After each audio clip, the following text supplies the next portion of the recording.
Hello, and welcome to the Watershed Moments podcast, where I and other therapists discuss real life, everyday mental health issues to give you real and practical help to live a healthier life for yourself and with others. Now, if you want more content like this, be sure to visit our website at watershedinitiative.com to dig into the library of podcasts, articles, and courses that we've made just for you. And of course, if you need face-to-face help, definitely reach out to our partner affiliate, Lifeology of Richardson and Frisco at 214-556-0996 to get connected with a therapist or life coach. Thanks for listening, and we hope you enjoy the show. All right, hi everybody. Welcome to a special episode of the Watershed podcast. I am Lee Tran, I'm your host, along with a few friends of mine. And what makes this a little bit of a special episode is we're doing this one on Zoom right now. And so we're a little bit remote from one another because we're in the middle of shelter in place and we're all feeling the effects of COVID-19. And so I'm going to go ahead and introduce my fellow guests here virtually. So to my right is going to be Laura Harrison. So Laura, would you mind introducing yourself to our audience? Sure. I'm Laura Harrison. I work with Lee at Lifeology as a therapist. I'm an LPC. I work a lot with parents and teens and with families and with individuals who are struggling with anxiety or depression. I also previously worked at Chase Oaks Church in the children's ministry there and have worked with Shanda, who is also going to be on this podcast, in the harbor working with teens who are struggling with pretty much anything teens struggle with. They struggle with a lot of stuff. So Awesome. but Yeah, go ahead. awesome. Thanks for introducing and to add to that as well.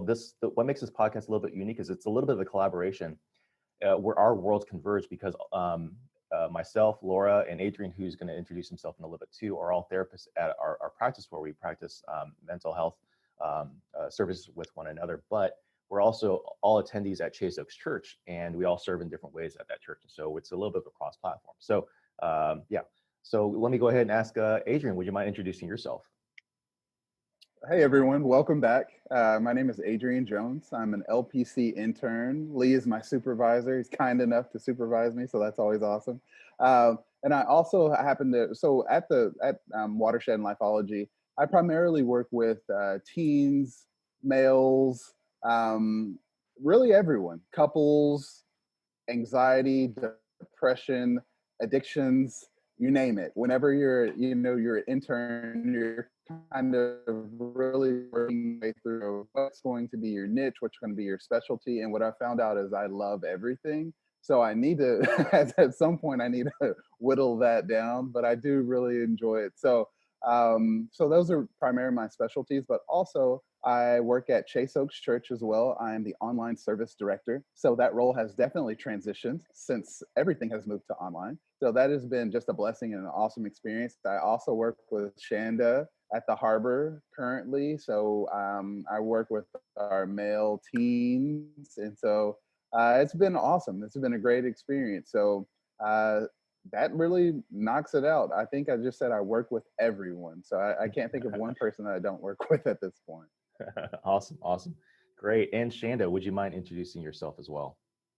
Hi, I'm Shanda. I'm the Renew Director at Chase Oaks, and I do both the Renew program and in the Harbor. And the Harbor is for teenagers who are just struggling. I think we all struggle a little bit, and they are usually struggling a little bit more, maybe with anxiety, depression, self-harm, things like that. And then with the adults, it's similar struggles, but we also do marital as well. Awesome. And to cap it off, I'll go back and introduce myself. Again, my name is Lee Tran. I'm an LPC supervisor. And so I help work mostly with married couples. I do a ton of work in the marriage world. I also help run the practice at Lifeology Watershed. It's a collaboration of mental health practice, but also an organization that's meant to help interface with the local church a little bit more as well. And really a lot of it is just trying to put out free content like this podcast, for example. We're really trying to do as much as we can to provide resources for our community. And so that's the gist of Lifeology and Watershed. I'm also on staff as one of the pastors at Chase Oaks Church. And right now I primarily oversee the counseling program. And so that's how we interface with our practice with Chase Oaks to provide a lot of extra services and a lot of resources for our community as well. So that's a quick rundown on who we are. And why at least we think we have some things to talk about here. You might not think that you have anything that's worthwhile to listen to us, but we're going to talk about it anyways. So really what I wanted to do in this podcast is to take a different angle on any of the discussions that we're having with COVID-19 and talk about specific situations. And so really I wanted to spend this podcast talking about scenarios, real case studies, real life situations that are going on for people, and to talk about it not just from a mental health perspective in terms of what we would say as counselors in these situations, but how we can relate personally ourselves, because we're all going through very similar things together. This is a communal experience as it relates to COVID-19. And so what I want to do is just start talking through specific case studies and situations. And for the sake of privacy and for confidentiality reasons, we've taken a lot of cases and we've just kind of changed them a little bit so that no one ever is thinking we're talking directly about them. But we want to try and take those situations and make them relevant for our listeners out there. So, and then obviously we can talk personally about ourselves and so forth, and we'll share our own stories too.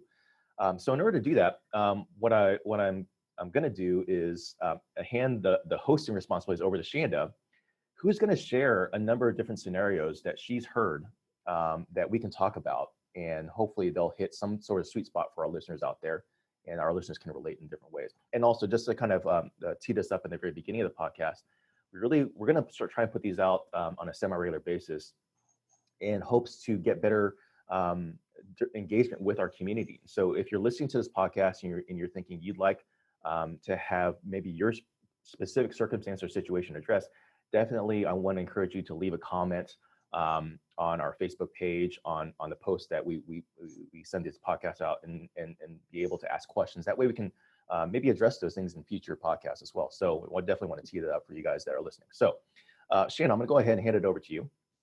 And maybe you can just introduce some of the things that you've heard or things that you've personally experienced that are going on that you would love to be able to maybe sit down with a counselor, but maybe because of your situation, you're not able to get in to see a therapist right now. So tell us, start wherever you like, basically. Go ahead. Okay, how about a situation? I'm thinking of specifically my sister-in-law, and she's special needs and she falls in that high risk category, and she has certain things that she has to go to the doctor for, and some of them she specifically has to go to a hospital for to get some specific medications. And there's a lot of anxiety about taking her there. And even in more of a broader stance, I'm thinking about like my youngest son. He's about to turn 1, and he has his 1-year checkup coming up, and I need to take him to his 1-year well appointment where he gets shots and stuff, and thinking about taking him to a situation where he could potentially be exposed. What are some ways that I could soothe that anxiety? Yeah. Anyone want to take a first crack at it? Well, I'll go for a personal experience. I have a 3-year-old, and so she was sick roughly about 3 weeks ago. So right about the time shelter in place was getting going, right? Like right around that area. So I had to take her to the doctor. I also have a 70-year-old mother, so who also watches my child a lot. So there was a lot of anxiety about that, of taking her into the doctor. And for her, it was a brand new experience. Once we walked down the aisle to get to the doctor's office, they basically stopped us. There was a person right there who would check vitals. There was this line, and you can see she's a very chill daughter. I'm like chill child. I'm super lucky in that sense.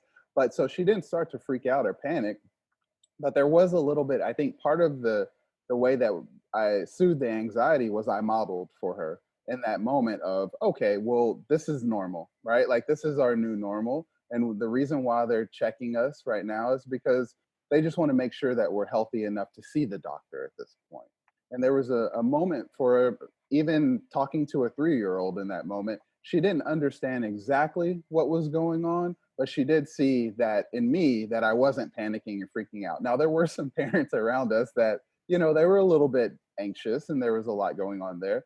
But part of it was modeling and just showing her that, you know what, this is a different time for us, but at the same time, we didn't have to get so freaked out about it. We didn't have to let the anxiety consume us.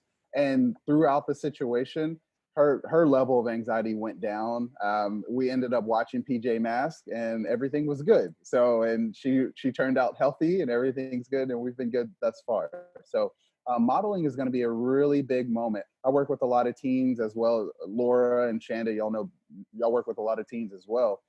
That's really big as well for parents right now, modeling that for their teenagers, because they definitely understand what's going on and what's at stake at this point. Yeah.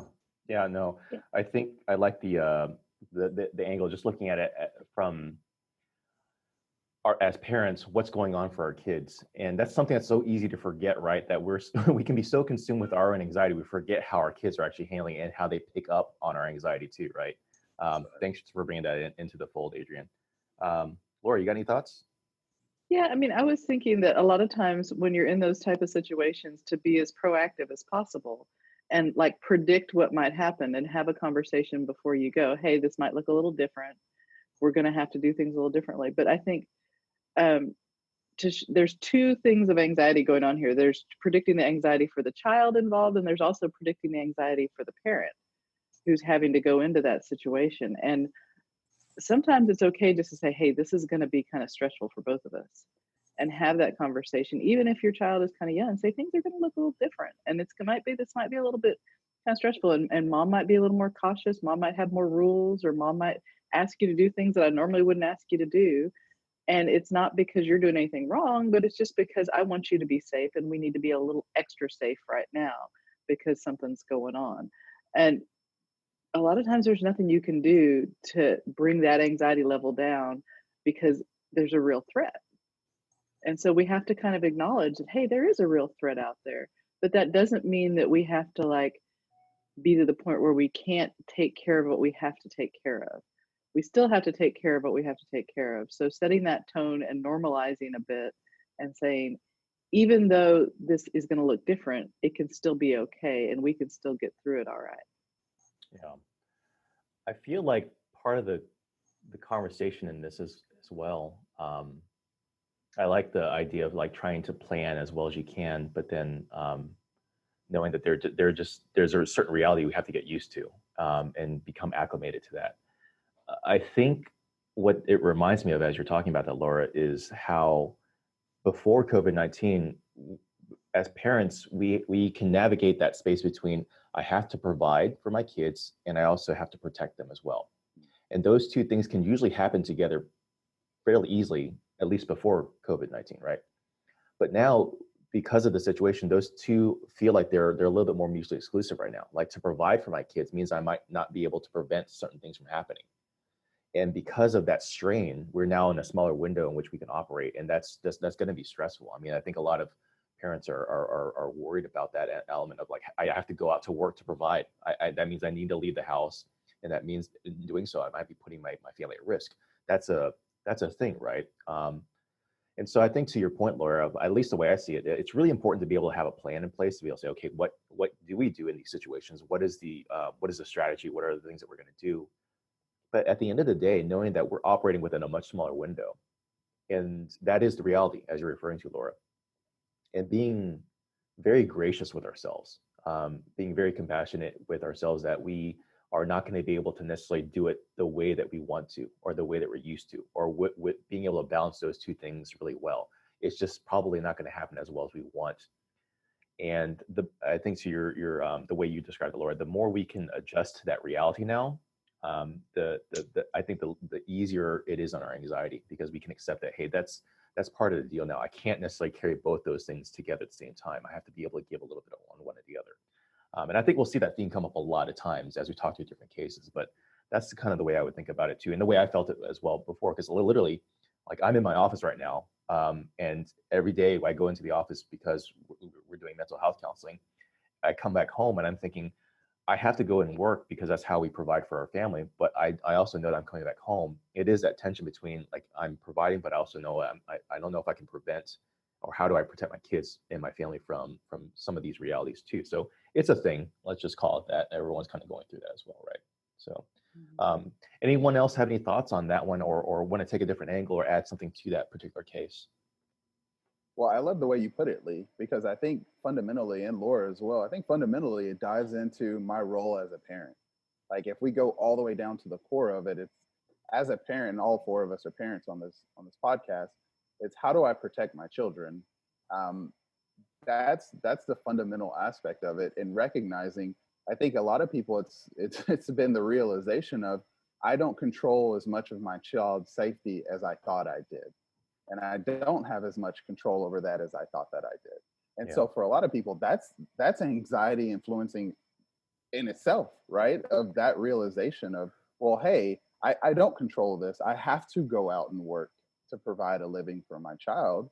But at the same time, there's an opportunity for me. My brother-in-law, he's in the postal service, and there's so many stories going on right now, but he has an essential job that he has to go out and provide. So there's this push and pull that goes on, and I think for us, we're working with people that we're trying to make that happen, and we're trying to let them know that, it's okay to process through that anxiety and have those worries. But I think part of it, and I love you use the word grace, is we do have to give ourselves grace, not just as parents, but just as people that are trying to provide health and help for others as well. So that we have to have that kind of grace built in of knowing, hey, some of these things are out of our control, but at the same time, these are fundamental, like to the core of it. It's my role as a parent, right? Like, how am I doing as a parent? And I've Yeah. I've talked to more parents of my teens over the past few weeks than I ever have before, and doing basically more counseling for the parents than I've done for the teens at this point, because there's so much anxiety going on for them as well. Yeah. I have, thanks for sharing that. I have some thoughts as well, but I didn't want to cut you off, Laura, if you had anything that you wanted to add or share. No, I mean, I think like what Adrian was saying is like there's that balance for the parents as well, because this is, I mean, I have teens and they are getting stir crazy. I have most of the people in my house still are working. Most of them are in what is considered essential jobs. And so they are still going out every day. But then there's that, I want to go hang out with my friends. I want to go and do this. They're used to a certain cadence of life. And in reality, they still have that a little bit of a, I don't really feel like this is going to affect me type of mentality. This is, Mhm. it's very abstract for them when you get into the 14 to 20-year-old age range, that they're like, yeah, it's a big deal, but it's not really going to affect me. I'm doing what I should be doing, even if they're not. And so that gets to where you have a lot of tension with parents and kids, and you'll see that in families. But when you get back to the situation that Shanda brought up originally, when you're talking about medical issues, I think building a team of people and communicating as much as you can with your primary doctors that you've worked with can really help to ease that anxiety. I've found a lot of people, when they have more information and have a plan in place on how they're going to get these things done, it makes things a lot easier for them. Yeah. Um, Shanda, is there anything that you're hearing from the discussion that kind of stands out to you, or things that you resonate with, or things that you would like to kind of maybe add or underscore? Mm, I think actually what Laura just said, and this is a time where I feel like sometimes too much information is actually a good thing. And the more you know, then the more control you feel that you can have in a situation. And I know just in the communication that I've had with our pediatrician and preparing for taking my son to his doctor's appointment, I know, he has a separate entrance and there's no waiting, and understanding the handoff and stuff. And that helped to soothe some of those anxieties and fears that I've had. And also just praying and taking that time to just meditate on prayer and take my fears and my anxieties and just give it to God and trust in his sovereignty. And I recognize that, we live in a fallen and broken world, and this is a product of that, a pandemic. It's God doesn't cause our pain and our hurt, but it is allowed. It does happen, and it's happening right now, and we're all just experiencing it at the same time. Yeah. Yeah.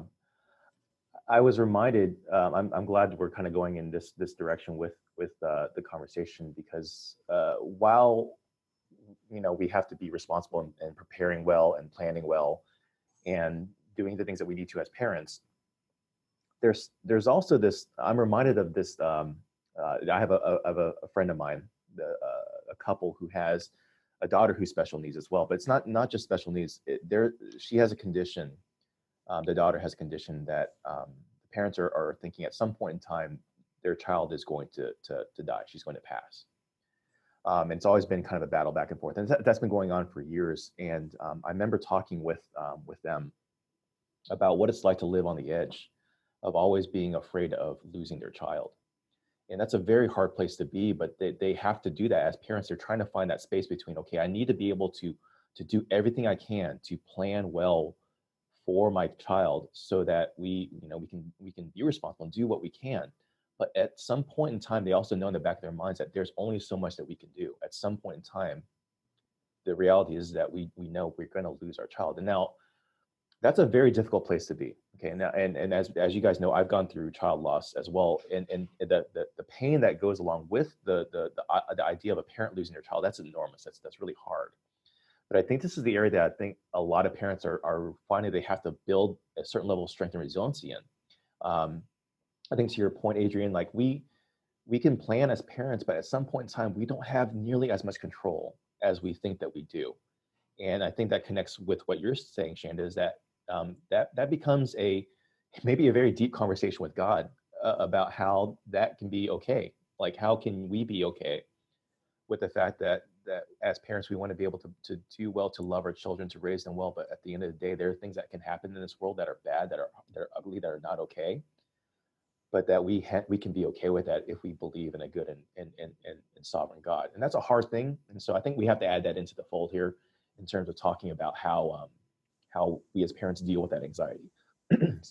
Excuse me. And so I think that's definitely part of the element of having a way to, be diligent and plan, but at the same time, be reminded of what we have control over and what we don't. And I'm sure we'll get into that more as we go along, but I think that's good to add that into this conversation too.